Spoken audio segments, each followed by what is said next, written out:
Ang inyong passion o thrill posibleng maging dahilan ng inyong kamatayan. Muling nagpapaalala si Kidapawan Mayor Paulo Evangelista sa mga kabataan na iwasan ang mapanganib na drag racing o tinatawag ding Superman sa kalsada matapos masawi ang motoristang sangkot sa banggaan sa Kidapawan City. Ayon sa alkalde, ang ganitong uri ng karera ay hindi sukatan ng tunay na pagkalalaki, kundi isang delikadong thrill na mas madalas na uuwi sa trahedya. Dagdag pa niya, ang tunay na lalaki ay marunong gumawa ng tama at marunong mag-ingat, hindi yung inilalagay sa peligro ang sarili at ibang tao. Kaya payo niya sa mga kabataan, manatili na lamang sa bahay sa 10 oras ng gabi, tumulong sa gawaing bahay at maging mabuting halimbawa sa komunidad.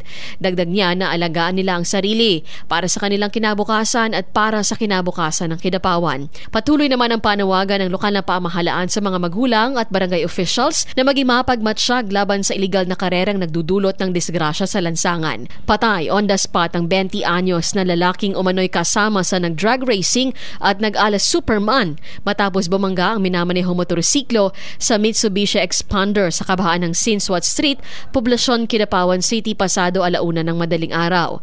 Habang nakaraang linggo naman, isang lalaki rin ang nag-alas Superman ang nasawi din sa aksidente sa barangay Sikitan, Kidapawan.